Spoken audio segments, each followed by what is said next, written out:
everybody, and welcome to Dine with the Divine. I'm your host, Ashley, and today we'll be diving into the magical, the mystical, and everything in between. On today's episode, we'll be talking about the Greek god of the Underworld and another very famous love story that we all know and love, and we'll get to later.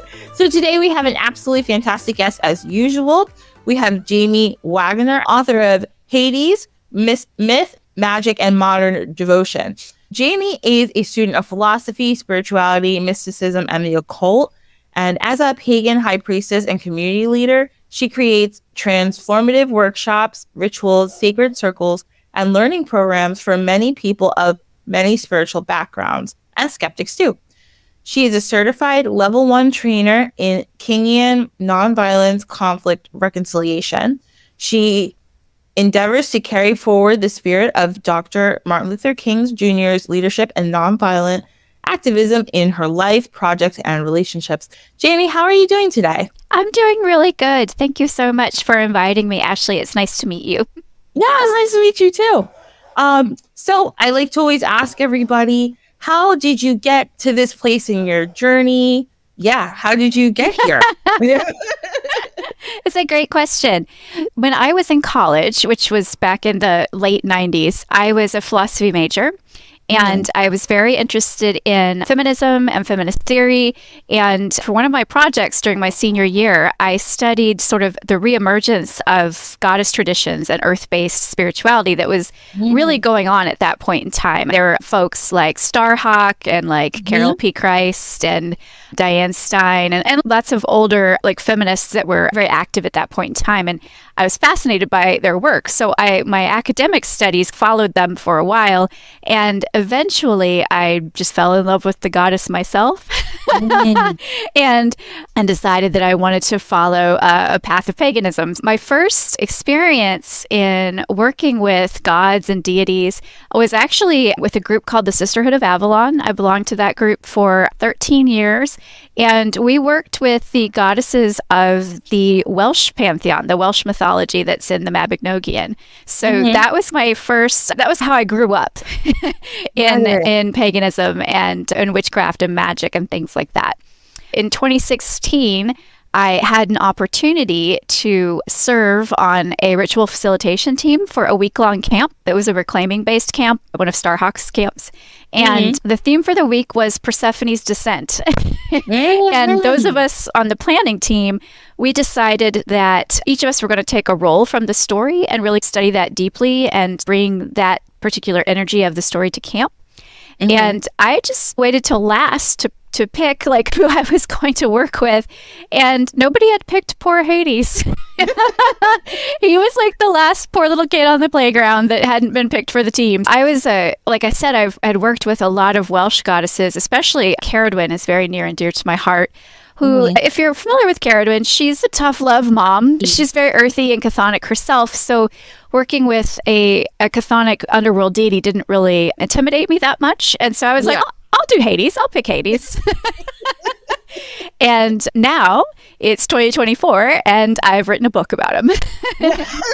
Yeah. Very cool. Yes, you have this book. And I started... Obviously, I did not get to read the whole thing before we did this interview, which is a shame. But I started reading parts of it. And I really like how... Now, I just want to ask you the beginning. So I know like the beginning of every chapter, is that like a channeled message that you have from Hades in the beginning? Yeah, a huge part of my own spiritual practice is engaging in trance journey. And to write the book, what you're referring to is there's a narrative portion at the beginning of each chapter, and it's written in first person in Hades' voice. And it gives him a chance to retell his story to us.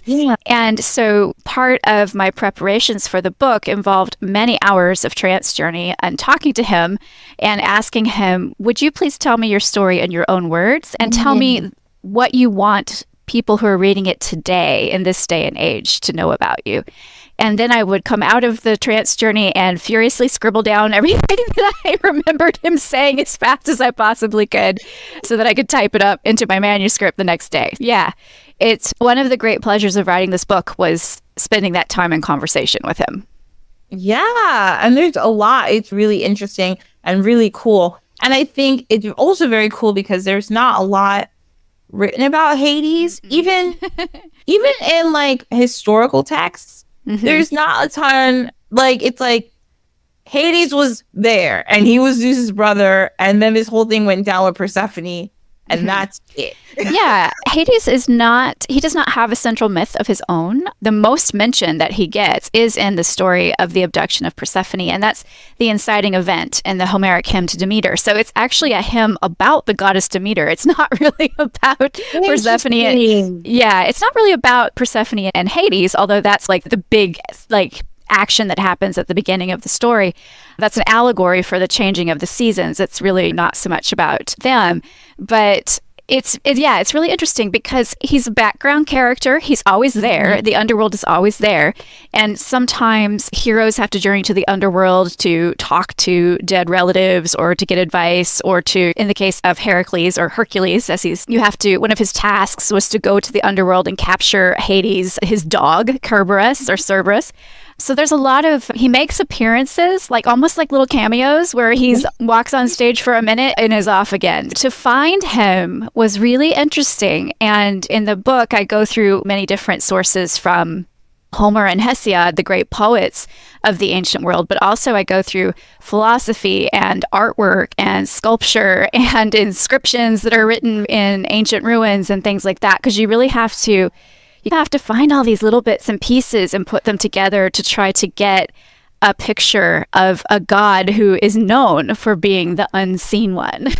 Yeah. There you go. He was hiding.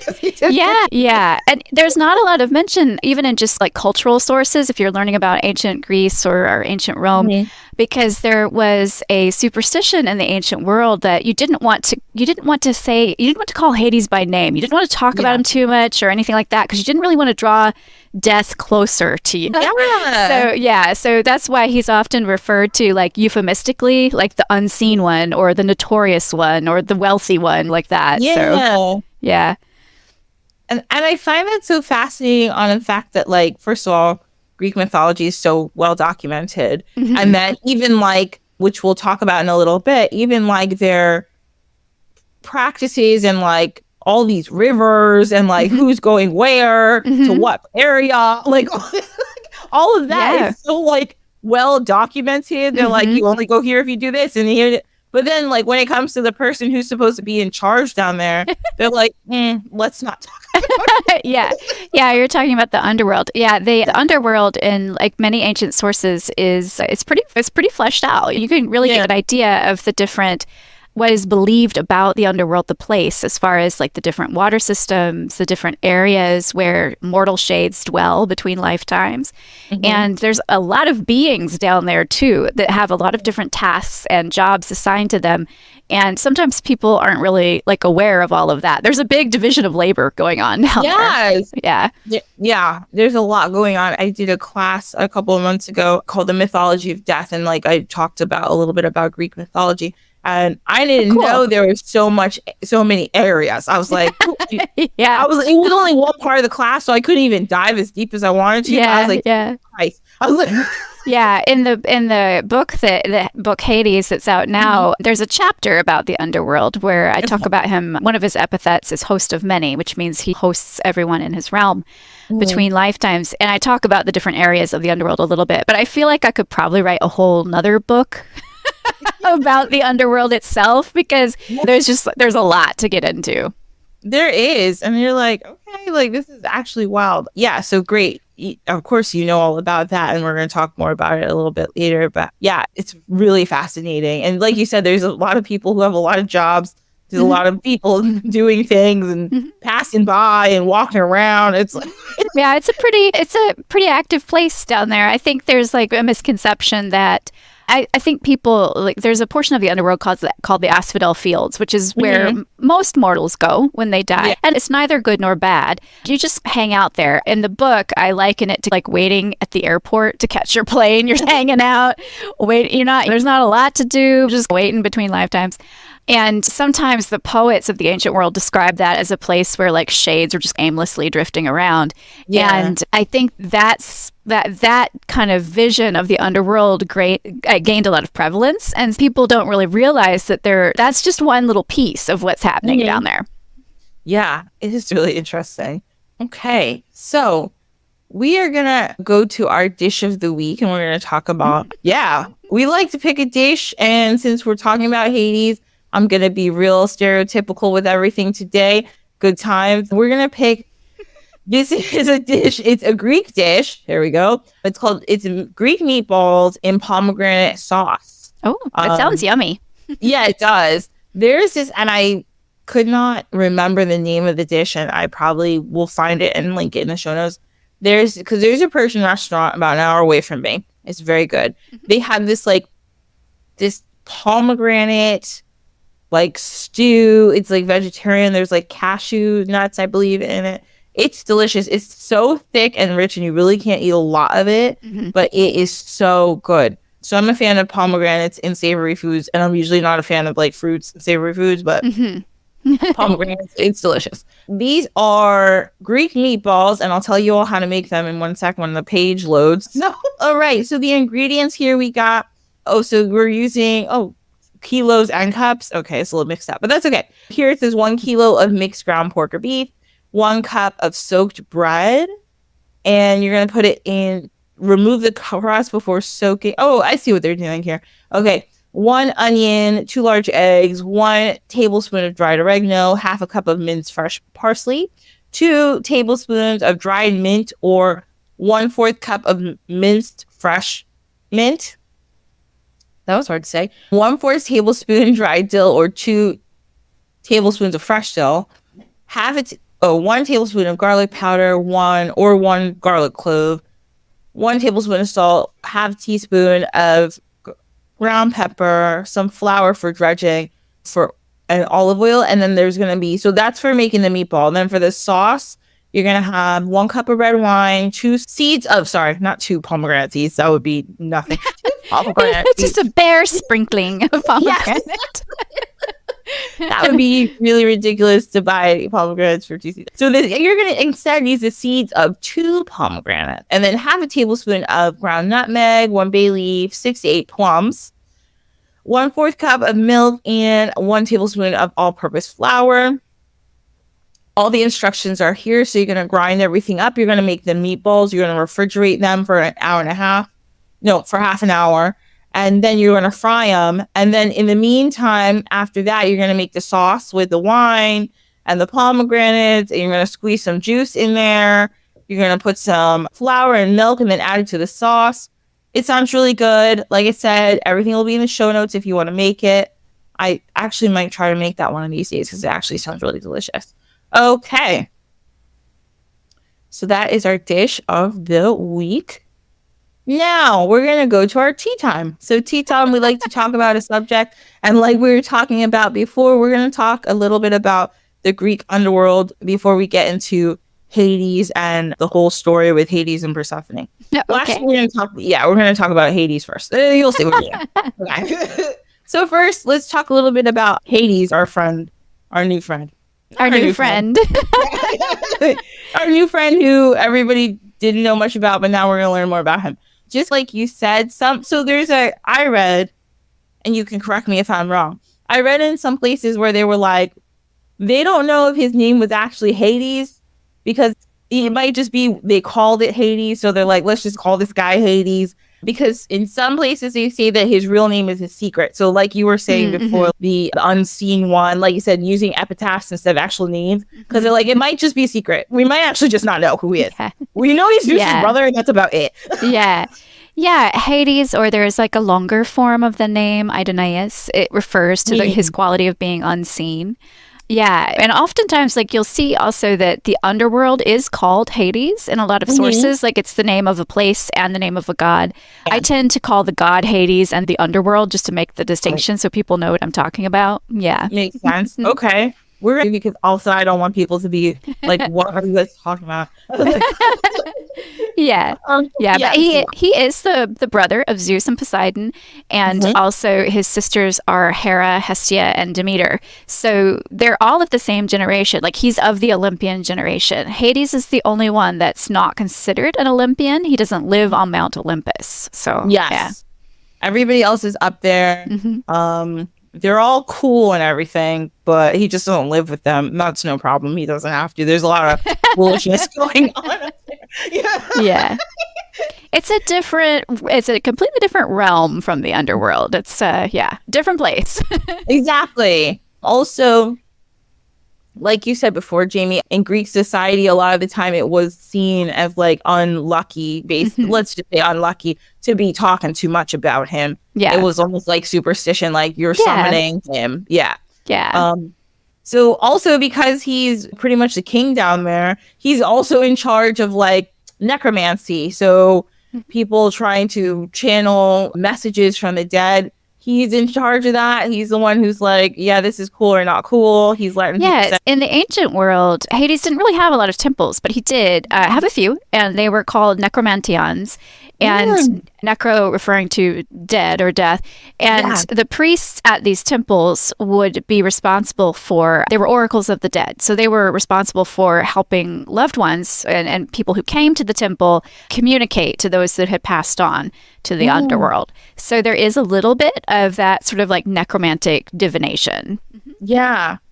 Do you know if it was so I know like in some cultures, like contacting the dead is seen as like a taboo or a bad thing. In Greek culture, was it like that? Or they were just like, cool. Like, okay, cool. Yeah. No, it was actually complete, like oracles and even oracles of the dead were completely normal. Yeah. There was actually, the ancient Greeks believed in ghosts as well, and like other spirits that would be roaming around, making sure that hungry ghosts were fed and that you did all the proper like burial rites and that you celebrated even those that had passed. That was all very important because it was part of seeing that their soul was settled and at peace in the underworld and wouldn't be like haunting you. Yeah.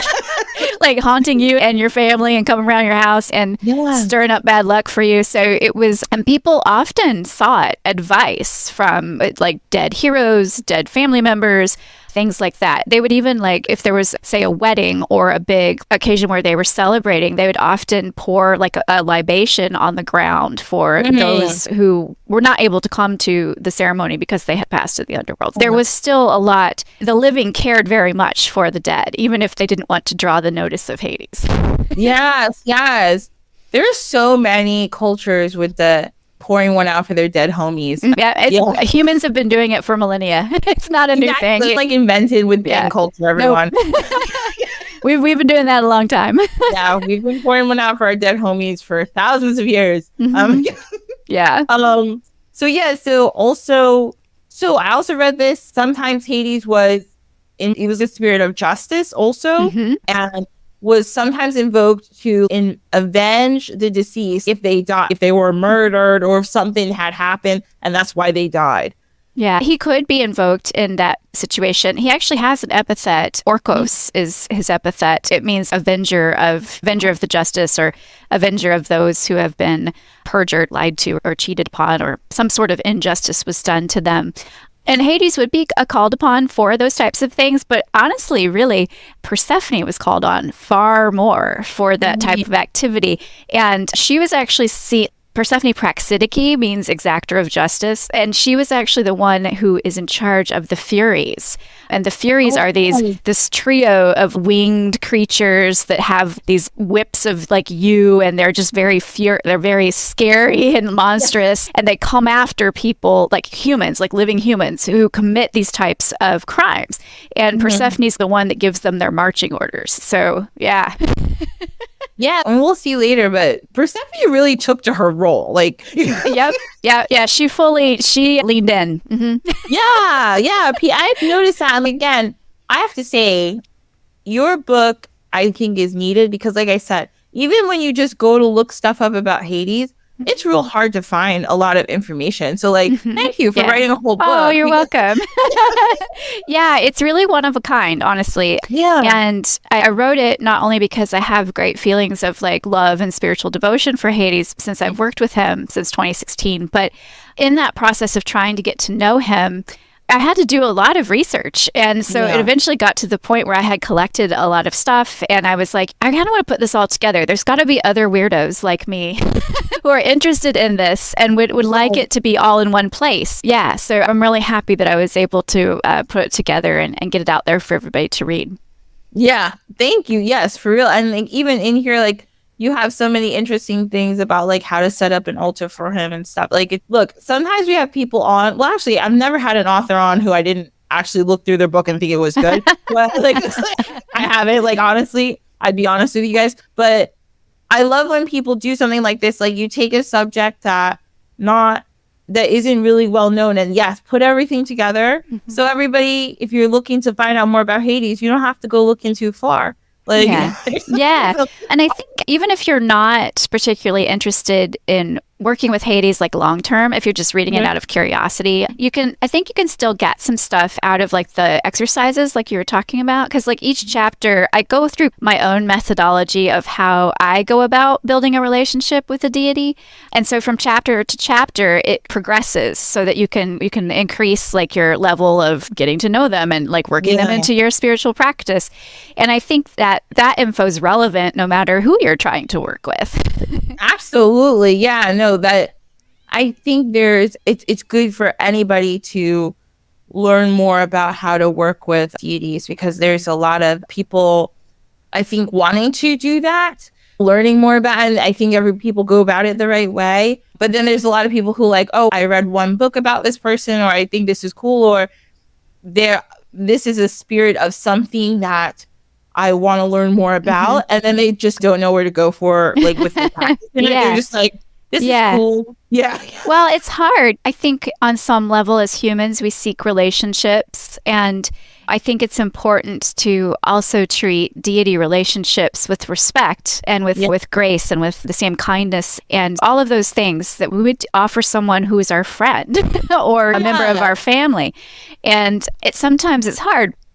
People don't really know where to start or how to do it because of a couple things. Well, first of all, you can't really see them. They're not in the flesh. So that's a little harder to figure out how to talk with something that's very ephemeral. I think also, especially in Western culture, we have a hangover from patriarchy and patriarchal religions. And especially like in Christianity and many forms of Christianity, there has to be an intercessor between you and God, right? There's a priest or a preacher or somebody like that. And wrapping your head around the idea that you don't have to have a go-between can sometimes really scare people. And they just want to make sure that they're doing it right, or they're doing it safely, or they're not actually being disrespectful, like without knowing that they're being disrespectful. So so it can be interesting. It can be. I see people on that side of the field doing that. Oh, I just don't know where to start. And then I see people on the other side of the field who are just doing whatever, and then they're not getting the answers or results or whatever it is that they were looking for. And then they want to give up. They're like, I don't know what to do. So it's like, I always say, go read a book. Look, like any book when it comes to spirituality, I always say, go find. Before, we always used to be like earth-based religions. Any pagan book, honestly, they'll be talking about it. Like, you'll be good. Pick one. Start with one and go to your local library. Whatever you find cool. If you want to buy a book, cool, whatever. But start with one and see how to set up an altar, and then go from there. Yeah, and you can also think of it as like a series of experiments. And so if something doesn't work in one way, you can try it in another way, because it's not just because it's not like you're making one decision and this is the way it has to be forever and ever. Like it's not, that's not the case. So yes, so everyone keep trying, don't worry about it. You'll be all right. You'll be all right. Everything will be fine, do not worry. Okay, so the other things I was gonna say, so again, you want to read a lot about Hades. Like I said, when I was doing my actual research, I didn't dig into the book as much as I should have, but I was just doing outside research. You really can't find a lot about him, to be honest. But if you read the book, there's like a lot of really good information about Hades. And I have a pretty big bibliography too. So if you want to, like, after you read it and you're still interested and you want to learn more, you can scan through that bibliography and go down as many rabbit trails as you want to. Like, so funny. And I'm going to sound silly, but I feel like as a reader, sometimes I forget that bibliographies are not just like the author doesn't get sued. Like, no, you can go and you can look and you can find like more cool books. Yeah. It's easy to forget it. They're hanging out there at the back of the book and you've already read all through the conclusion and maybe even shelved it and you forget that it's there. But yeah. Yeah. Sometimes I'll be like, I'll have some books and I'll be like, oh, this is cool. I wonder how they knew that, or I wonder how they figured it out. It's like, duh, they wrote about that in the back. Yeah, there's a list in the back. How they learned all that. Oh, God. I love it. That's a tad bit about Hades, but I'm also going to talk a little bit about the underworld part of this. So this is Hades' domain. And Jamie, please feel free at any point to correct me. I will be mispronouncing things. So okay.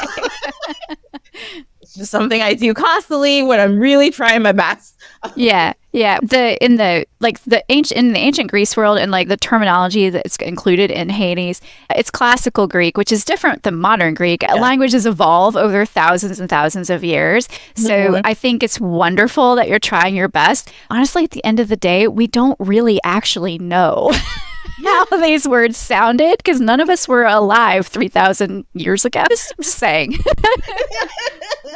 Thank you for giving me that grace. Yeah, just some perspective there for you. I know. You're like, you see all these words and you're like, I don't know what this says or means, but I'm going to try my best because I don't want to be disrespectful or I'm going to try. Okay, so the thing about the underworld in Greek mythology is it's probably downward, and we they guess that because they're like, it's dark. That's all we knew is it's dark because all these writers were like, it's bad dark. It's in some texts it's described as being below, like deeply below the surface of the earth. Now, and keep in mind, the ancient Greek astronomers didn't really have the same understanding of the cosmos that we have now. It was maybe below the earth, like deep below the earth, or perhaps it was far beyond the setting sun in the west. So it's described as maybe one of those two things. Yeah. That makes a lot of sense. So it's also a hidden realm, not like a place. There's not supposed to be crossover between the living and the dead too much because that could get really chaotic. I would think so. Yeah, and so that's why there's actually a being, Hades, who's in charge of administrating that realm, because part of what he does is keep the balance between living and dead and make sure that we don't descend into just complete chaos. Honestly, Hades' job is pretty important. It's pretty important. Yeah, it's pretty important. And he and his brothers and sisters had to overthrow their father, Kronos, the Titan. And when they overthrew Kronos, they actually drew straws, or sometimes it says they drew stones, but they did like a little draw for between Hades and Poseidon and Zeus for who was going to rule which realm. And Hades actually was considered the short straw, or the like unwanted lot, which was the underworld. And like the others, like Zeus and Poseidon, Zeus, of course, drew the realm of the skies, and Poseidon drew the seas. And they were considered like the lucky ones, like that they got like the better realms. And so it's very interesting. But then once you dig into it a little bit more, you're like, well, maybe it's nice to hang out in the underworld as opposed to like all of the sibling infighting and like the social drama and like all of the hullabaloo that's going on above ground. I feel like Hades, like he went down there and he's, it might get boring, but like then he heard what was going on up there and he's actually, I'm fine. He's like, I'm good. Thanks, but no thanks. I'm good. Like my one brother can't keep it in his pants. My other brother's punishing people for all sorts of random shit. Hera is pissed off all the time. I can't actually handle anything. Like I'm gonna stay down here with the dead people where it's kind of quiet. Fine. I'm just gonna hang out with my dog. Like it's gonna be cool. Yeah, but honestly, it's not such a bad place. And the reason that Hades is sometimes called the wealthy one is because the underworld is everything below the surface of the earth. Like that includes fertile soil. It includes like all the underground rivers, like rock strata, all of the precious mineral and resource deposits, all of that kind of stuff. Like all of that is part of Hades' realm. Interesting. Oh, I missed out my part about Sean. We're gonna I put a little part on it. I deleted it. That's okay. So anyway, it's okay. He's one of my favorite people. So Charon or Charon is the ferryman who ferries souls across the river Styx into the underworld. Mm-hmm. Exactly. So we'll get to him in a second too, because all right. So listen, everybody, there's a lot of rivers. There's a big system of rivers. There's so many rivers. The most popular one that everyone's heard of is like the River Styx. Mm-hmm. I would say that's the most familiar for most people. Yeah, everybody knows that one. It's not the only one, but it's also the place where the gods swear oaths. Yeah. And this is where the dead cross into Hades. That's true. Yeah. So they wait on one side of the shore, and Charon ferries people back from the shore to basically the entrance to the underworld. And there's a fee. You're supposed to pay him 1 coin. And traditionally, if you were given the proper burial, you would have a coin under your tongue so that you were able to grab it and hand it to the ferryman to pay your fare. Yes. So it's so funny. In so many cultures, there's a ferryman. It's very popular. Mm-hmm. In my father's culture, it's a ferryman. And actually, like, if you don't... So it's a little harsher in Greek. Like, in Ashanti culture, it's like, if you don't get picked up by the ferryman, you just got to cross the river yourself. And that sucks. Like, oh, gosh. Yeah. Like, and like, on one hand, it's like, you either have to cross the river, or on the other hand, they're like, you become a fish and you're just in the river and you're just stuck there. No, it's a little stricter. If you can't pay the ferryman, you get stuck. Like you're just like floating there, and which is really hard because part of the cycle of like transmigration of your soul. So part of the cycle of being like dying and being reborn, which is something the ancient Greeks believed in.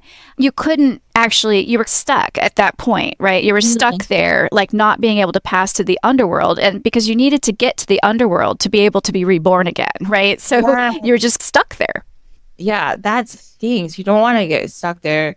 I would say no. Your family gave you that coin, or someone did. Oh, yeah. And so then we had the river Acheron?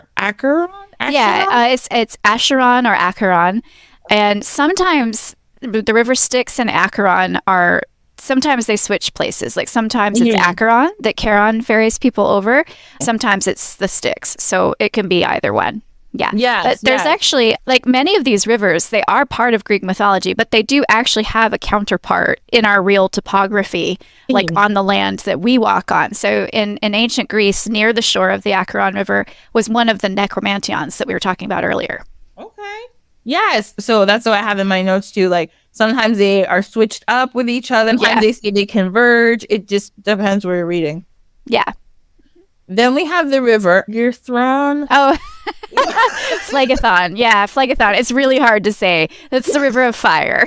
Yeah. Yeah. It doesn't sound like I want to be in there either. Apparently it leads to the depths of Tartarus, which we'll talk about in a second. And it's usually associated with like punishment. Yeah, it's fiery. It's not a very pleasant river. Yeah, and it flows through the underworld, and like a lot of times Phlegethon is people invoke it for curses to like curse their enemies and things like that. So yeah, it's a little bit less friendly than some of them. Yeah, it doesn't sound very friendly, but like, hey, to each his own. You don't want to be friendly, that's okay. River Cocytus? Yeah, Cocytus. Yeah. Hey, you're doing good. These words are very hard to say. Thank you. Yeah.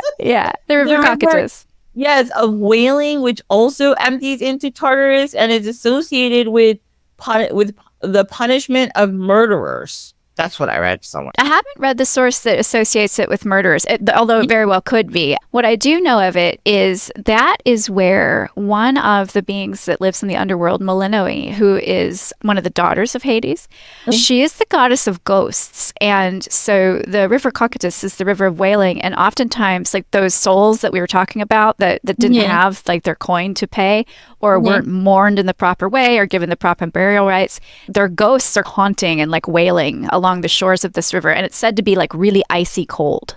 Okay. I don't want to go there either. The river of Lethe. Yeah, Lethe. Mm-hmm. Okay. Yeah, so Lethe is the river of forgetting, And basically, before you are reborn, you drink from the river Lethe and you don't remember your former lifetime anymore. Unless you are lucky enough to be a initiate of like a mystery cult. Sometimes you were given basically like the directions for how to be able to be reborn and still retain your memories of all your past lives. Nice. Ooh, I want to be part of that mystery cult. Yeah. And then there's Oceanus. Yeah, the Oceanus River is it's a very big river, and again, like because there wasn't really like a understanding of like that we have of the cosmos. Yeah. The Oceanus River was a really big river that circled maybe the whole underworld or even maybe the whole Earth. Yeah, makes sense. So then we have three, like we'll call them departments. Departments. Yeah. So the departments would be like Tartarus is one department. And sometimes in some places it's like Tartarus is Hades, but in some places they're like actually not at all. It can't be because Kronos was a Titan. He's down there with the rest of them Titans because, all right, this is the quick Spark Notes version. What had happened was Kronos, Gaia is their mom, right? No, their mom is Rhea.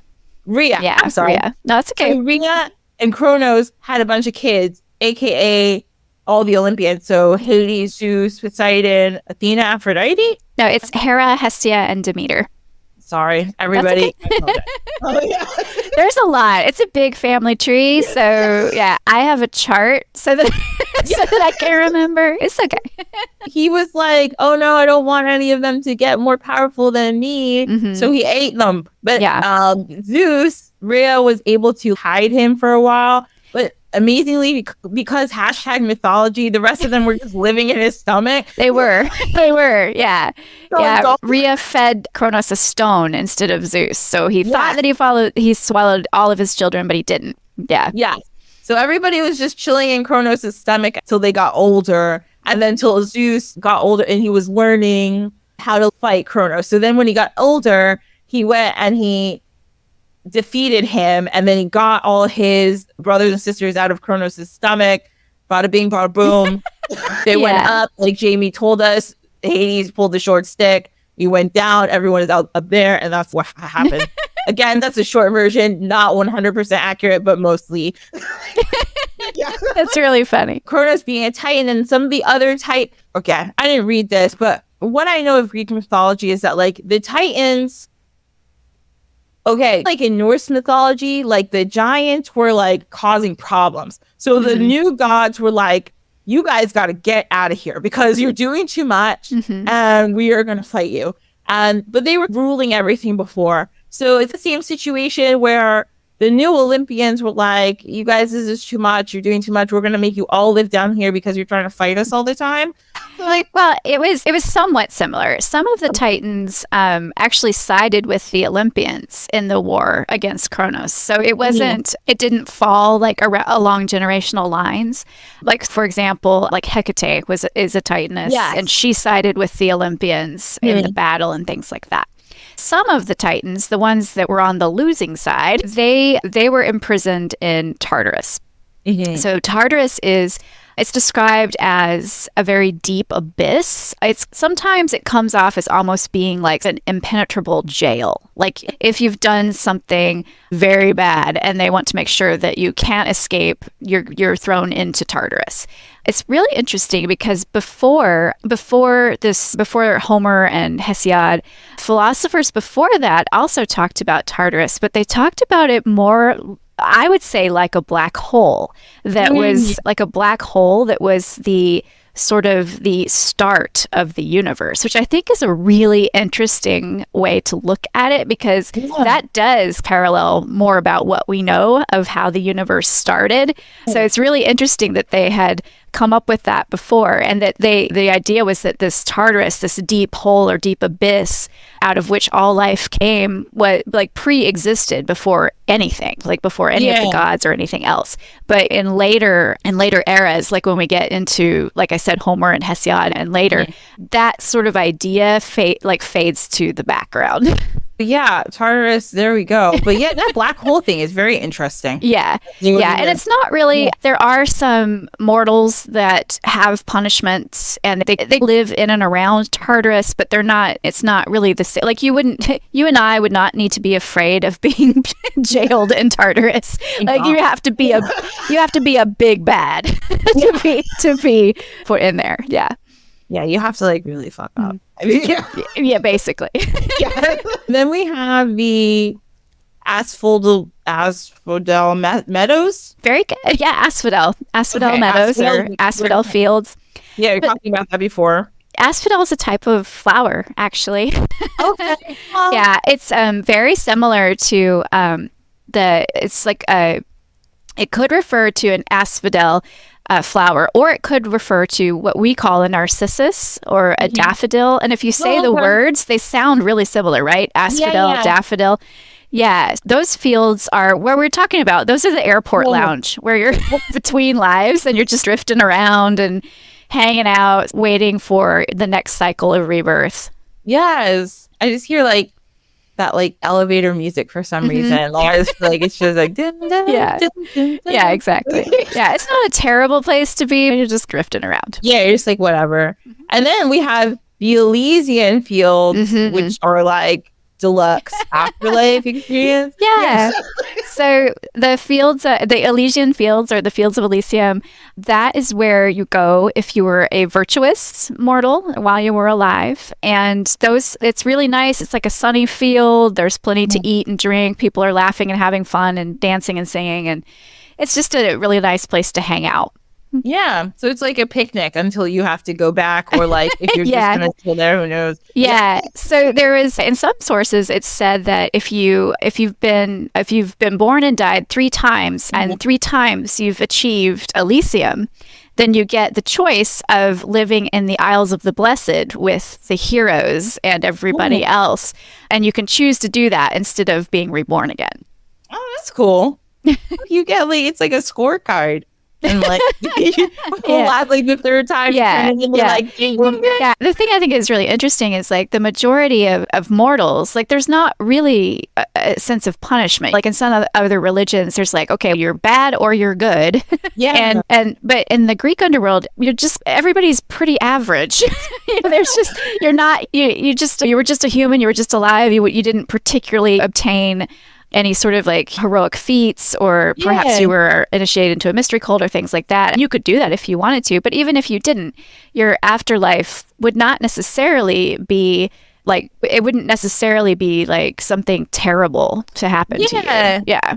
I like how a lot of cultures, the same way as Greek mythology, have like separate afterlife areas. They're like, sometimes you can pick, like, they're like, you were a soldier, but you also seem like you were all right. You're a pretty chill person. Like, you didn't really hurt anybody, like, other than having to go to war. So you could go here or you could go here. It's up to you. Yeah. Let us know by noon. Or it's like you were somebody's mom and you were chill and nothing bad happened. So, again, you could go here. I love that because I hate that whole binary of, like, you're going to hell or you're going to heaven. But everybody is multiple things. Nobody's perfect. Yeah. You know, and most people aren't all bad. So I'm just like, can we have options? Can we have options, please? I just want to relax. Like, I want all this stress of, am I going to go to hell or have... No, I just want to go to the waiting room and wait for my trip and eat pizza. Yeah, it was definitely preferable to be alive rather than dead. People very much wanted to have the experience of being embodied and alive. Yeah, but what was really interesting is because there was that transmigration. You were born and then you died and then you were born again and the cycle continued.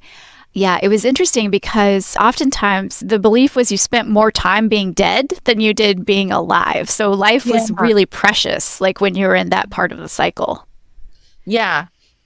So that's another really interesting thing I like learned from doing some research and like looking at your book and stuff.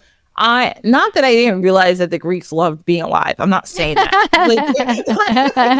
The Greeks, the ancient Greeks seemed like they were having a good time. But also, it's like, I know we know so much about like the afterlife for Greek people that you would think that like they were really like obsessed with it, or almost like, because we know so much, and the way we learn about it, it's like, oh, this was this and this is that. And you're like, why would they know so much if they were like, I gotta get there? I'm not saying they wanted to die or anything, but it's like, you had that thought. But thank you for saying that, because it's like, no, they really liked living. Yeah. It was of course. Yeah. Hi, everybody. I hope you're enjoying this episode of Dine with the Divine. I'm here because I want to tell you about a new segment that we're putting in place, because I don't want to just tell you stories. I want to hear your stories. So if you have a comment or an experience about something that we talk about, or one of the characters, ancestors, or deities, you can leave a message on my website, dinewiththedivine.com. You can leave a voice note there also, or you can email me at dinewiththedivinepod@gmail.com. When you tell me your stories, when you leave your comments, I will read them on our bonus episodes. This segment's going to be called Last Call. Ha ha ha. Get it? I love it. I'm really excited because I definitely want to hear more from all of you. So if you are a Diners Club member, you will hear all these wonderful stories on your episodes when I get the comments in. So thanks so much. Can't wait to hear from all of you, and keep enjoying the show. Now we are to our story time, the story that's heard around the world. Everyone knows this story, but we're going to tell it again because why not? It's a good story. So we're going to talk about this story of Hades and Persephone, and how Persephone got down there and became the queen to Hades' king. Here we go. I'm going to take a lot of poetic license with this story, but I will tell it the best way I know how. Okay, so the thing is that Persephone was chilling outside one day, and she's just like walking around and having a good ass time, probably picking flowers because she liked to do that.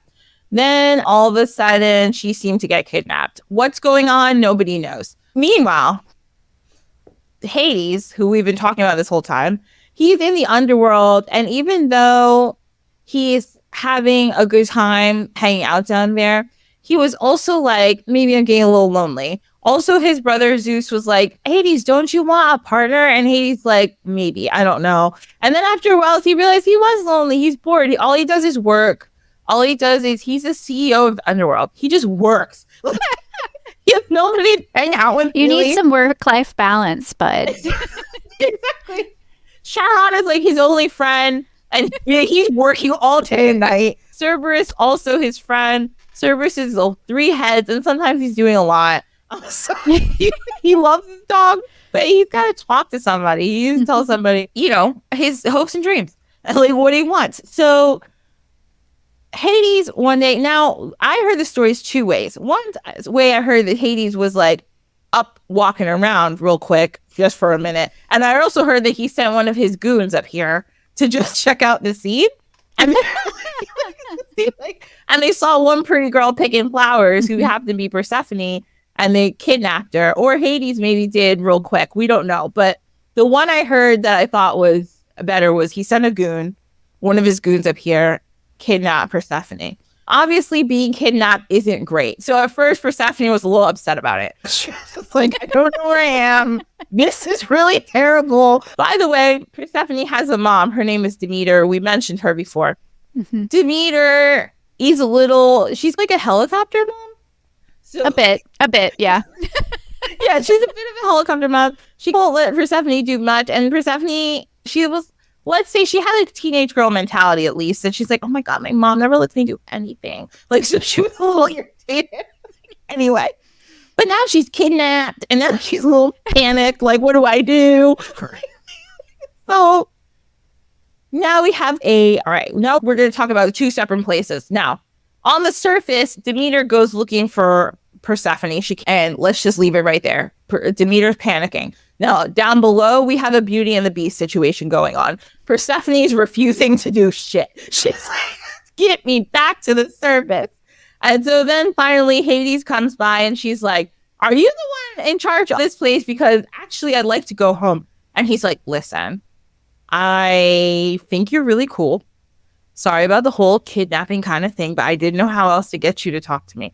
And she's like, you could have sent me a letter. And he's like, but I don't know how to do any of that. Anyway, so he's like, I thought you were cute. I think that you could learn to like me. I think that you could even learn to love me one day. If you would just stay down here with me, that'd be great. And she's like she's all mad. And he's like, I'm gonna let you think about it. And he like shuts the door. Just picture Beauty and the Beast situation right now. This is what's happening. Remember when Belle, the Beast, was like, I'm not gonna let you go, but you have to learn to like me. And Belle was really mad. Remember that. So now also one of the good guys in this situation, the goodest guy, is Hecate. Hecate is down there. And Hecate knows Persephone. And Hecate knows a whole bunch. She knows everybody. So she's like, Persephone sees Hecate and she's like, Hecate, the fuck is happening? And Hecate's like, listen, I can't get you up there because I'm not allowed to do that. But I'm going to help you. Like, I'm going to comfort you. I'm going to be your rock. I'm going to be your handmaiden. And Persephone is like, okay, fine. But like, also I need to get out of here. And Hecate is like, I'm calling you, girl. There's no way out. Like, she's like, I'm the keeper of the gate and I can't let you out. It's literally that serious. I have the keys and I can't do it. So now we're going back to the surface. Now on the surface, Demeter's panicked. So she calls up her brother, Olympia, and she's like, oh, can I speak to Zeus? And they're like, hold on. Zeus takes up the phone. He's like, what up, sis? And she's like, Zeus, we have a problem. I can't find my daughter. He's like, what do you mean? She's like, I've been looking all day. I don't know where Persephone is. I can't find her. Also, Zeus is Persephone's dad. You heard it right. Mm-hmm. Don't worry about it. It's don't try to make it make sense. Yeah. The other thing that pisses me off about this story is Zeus. It's like, oh, I guess I got to help you. Zeus kidnaps mad people all the time. Like, that's his thing, is kidnapping people against their will. So this time Zeus was like, because Demeter's upset. Demeter's mad. So he's like, I guess I got to help you because you're freaking out.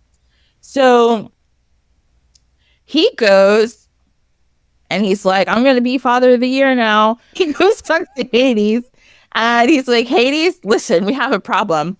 I don't mind you kidnapping Persephone because I'm a fan of kidnapping. But Demeter, she is not. She is so upset and she's not going to let me hear the end of it until you let this girl go back up there.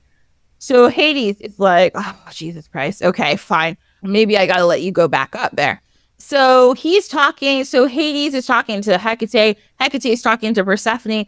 And she's like, I guess I got to let you go back up there. Other problem is, oh, sorry, I didn't mention this part. In some stories, they say that Demeter found out who stole Persephone because of Helios, the god of law. Nobody else saw, but Helios did because he's the sun. So he sees. Yeah, he sees everything. Yes. So that's how she knew. I'm sorry, I should have mentioned that before. That's how she knew who took her. Now, okay, we're going down. Now we're going back to the kidnapping. Forget now, did Demeter go down there or did Persephone come back up? Somebody wants to talk to somebody. Hold on. Yeah.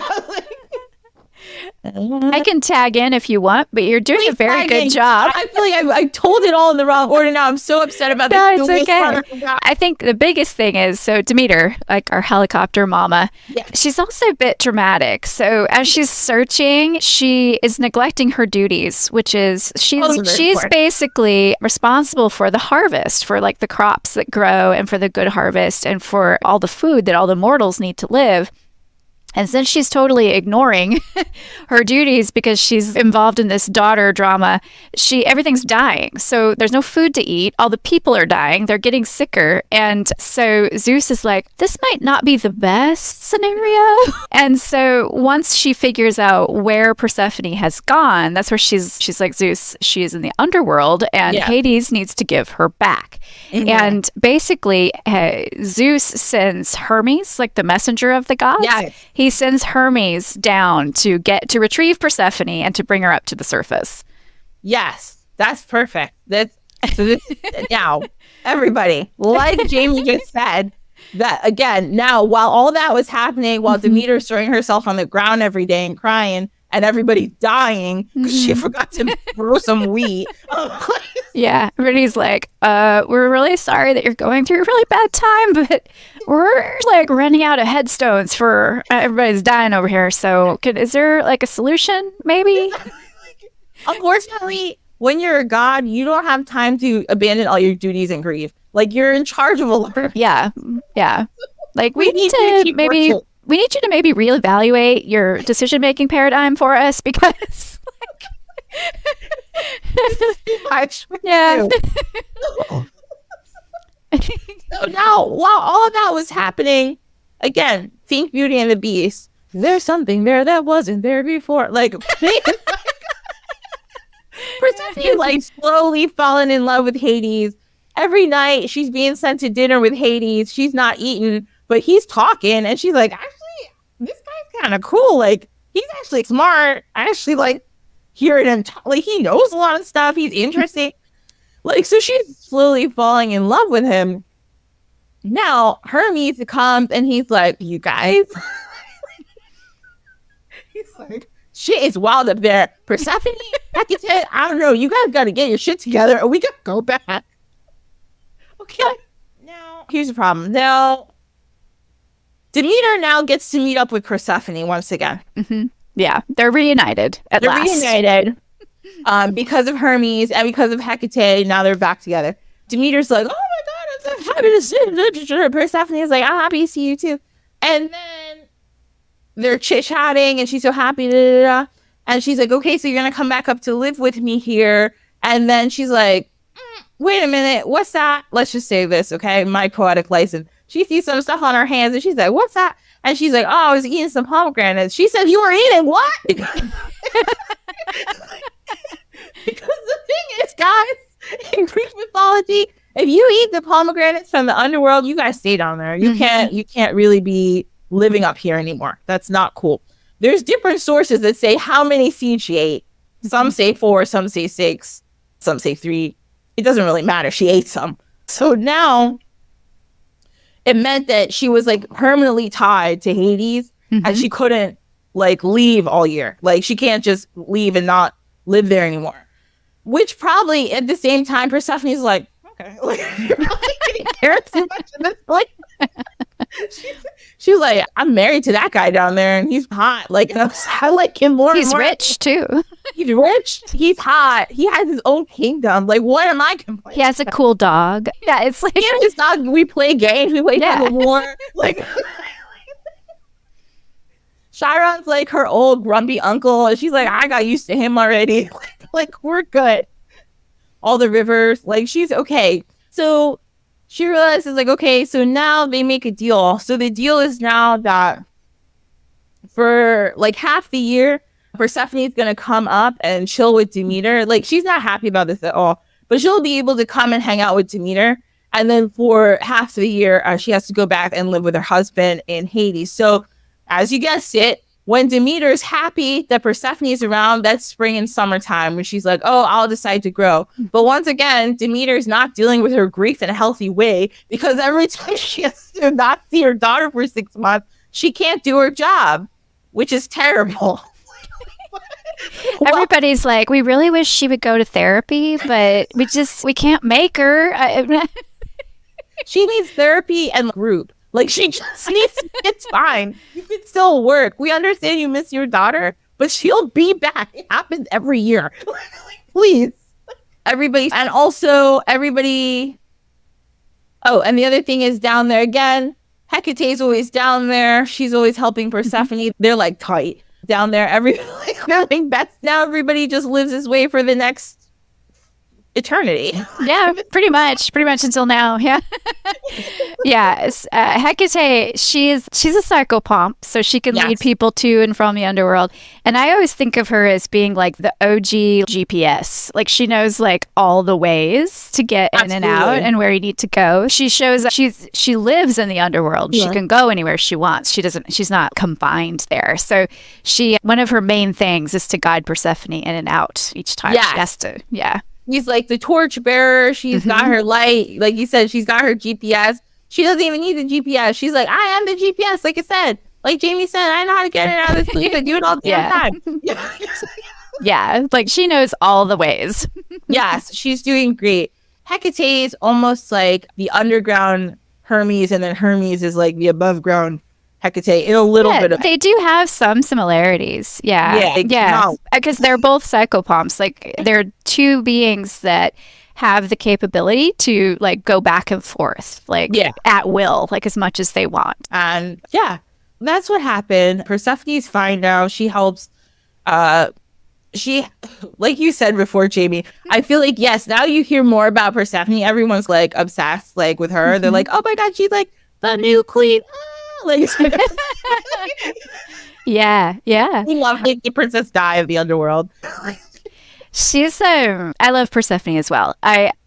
She's a very interesting character, and I think that like all of the like fan fiction aside, because there is so much out there about Hades and Persephone, right? Like we have Hades the video game, there's Hades Down the musical, there's Lore Olympus on Webtoon Comics, there's, if you like romance novels, there's like thousands of novels that are retellings of Hades and Persephone. We love telling this story over and over, but I think if you're going for more of the like, who are these deities actually, like this more spiritual side of it, Persephone is scarier than Hades is. Persephone is definitely, of the two of them, the one that is a bit more volatile and a bit more active, like really like active in, like in the ancient world, like people often wrote like curse tablets. It was a very common thing for you to curse like your neighbor to like give you back your cow, or like to like curse someone who like stole the person you wanted to marry or whatnot. And these curse tablets would be addressed to Hecate or Persephone, like very commonly.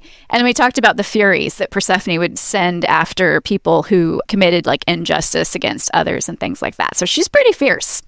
And like, look at her parents and like they're like, she's pretty fierce, and she's pretty cool. I like a lot of things about her. I like the idea that she actually does what seeds do, right? Like she spends like many months underground, and then she comes to the light, and there's flowers and food and all kinds of things that occur because she's returned to the surface, and then the harvest comes, and once again she has to go underground. So she's, again, talk about like a non-binary way of looking at things. Like she's all of that, which is pretty cool. And I think living in the underworld with Hades gives her the capability to be able to do that. I think Mount Olympus might be a little bit more misogynistic. She might not quite be able to be like in the fullness of her power and like her full capabilities. The Underworld gives her that chance. Yeah, and I feel like definitely Hades is more chill like that. He's just like, I feel like shit happens and Persephone's like, smite that. I don't know for sure, but I imagine him being like someone who would like maybe just calmly lay his hand on her arm and be like, should we think about it? Maybe we should sleep on it. Exactly, First, he always is like, babe, like, you think we should sleep on it? Yeah, but they have like side-by-side thrones in the halls of Hades and a lot. And like when really tough matters of judgment or mortals come down there for one reason or another, they always describe the fact that Hades and Persephone are seated together and that they are like communicating with each other as far as like what should happen, which that's really unique in mythology for the more feminine half of the pair to have that sort of power and placement.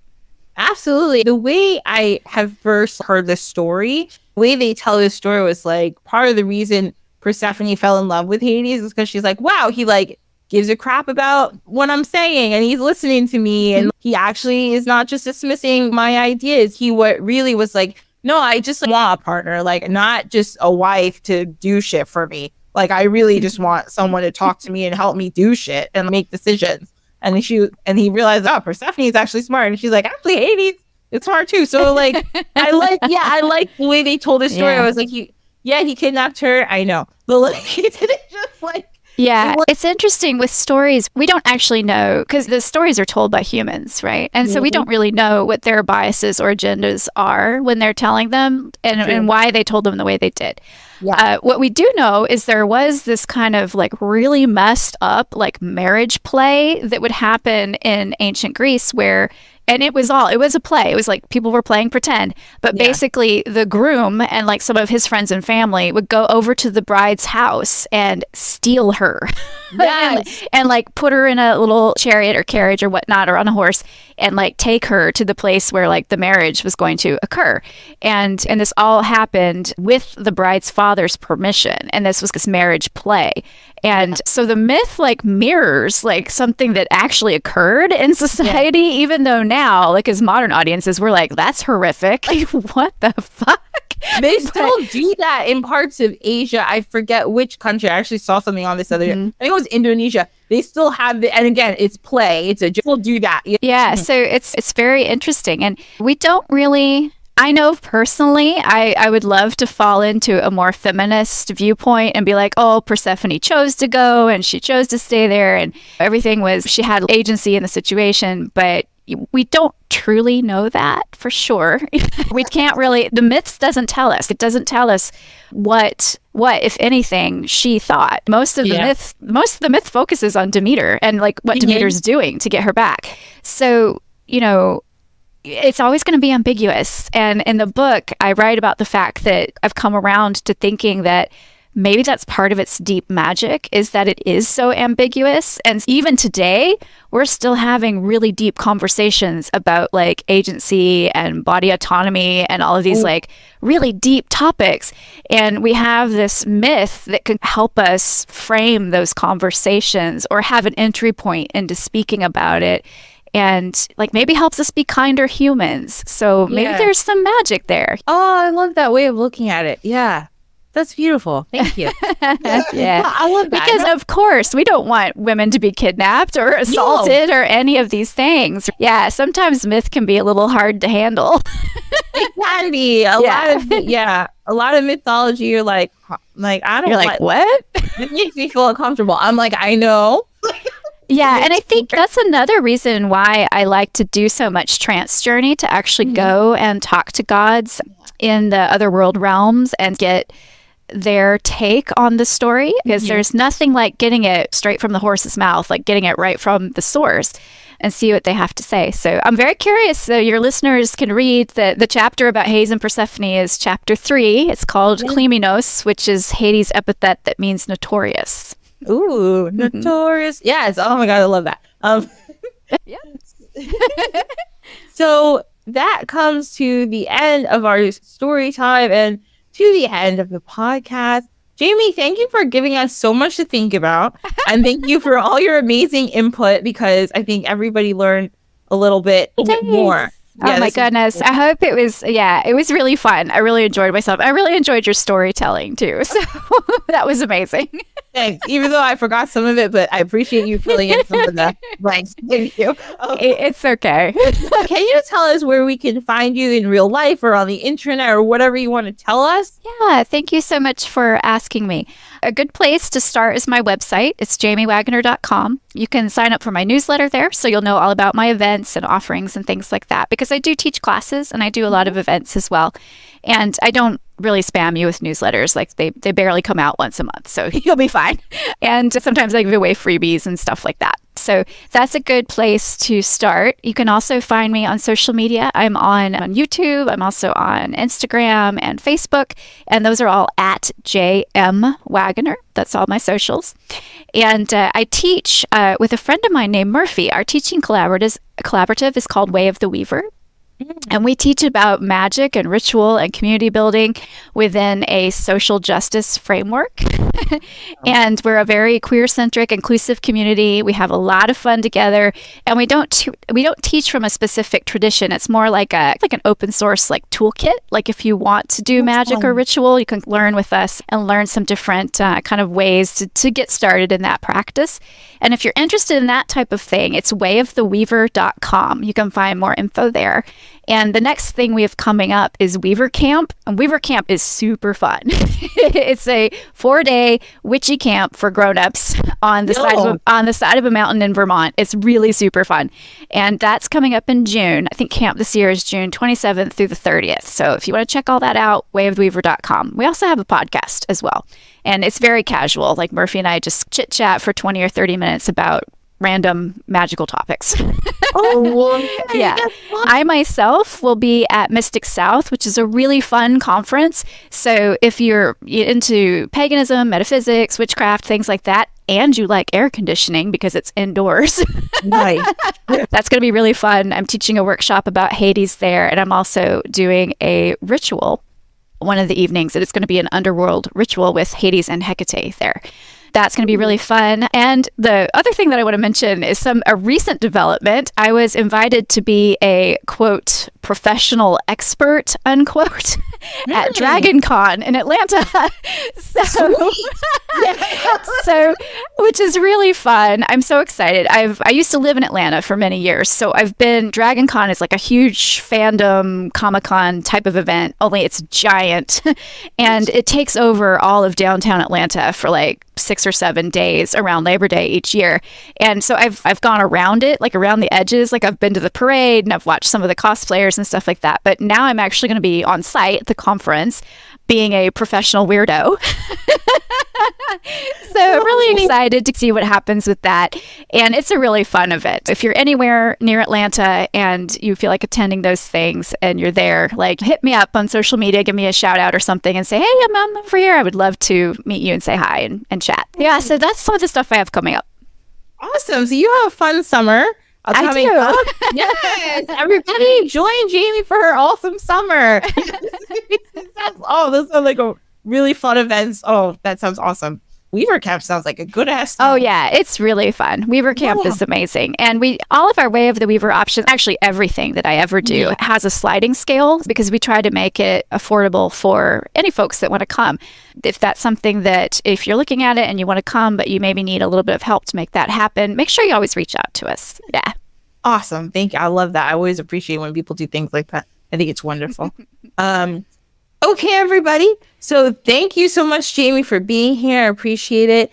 And everybody, you're listening to Dine with the Divine. If you didn't know, you can find us on, here we go, YouTube, Threads, Instagram, Facebook. I think that's all the places. And then if you want to email me, you have any questions, critiques, any suggestions, anything like that, feel free to email me at dinewiththedivinepod@gmail.com. Or go to the website, fill out a form, anything like that, anything you want.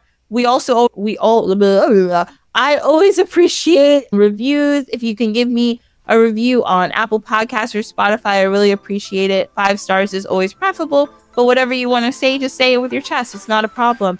And if you want to follow me, Ashley, I'm Sankofa HS. That's SANKOFAHS on Instagram and Threads. And I'm Sankofa Healing Sanctuary on Facebook. Everyone, I hope you have an amazing week, and I will see you all next week. Bye.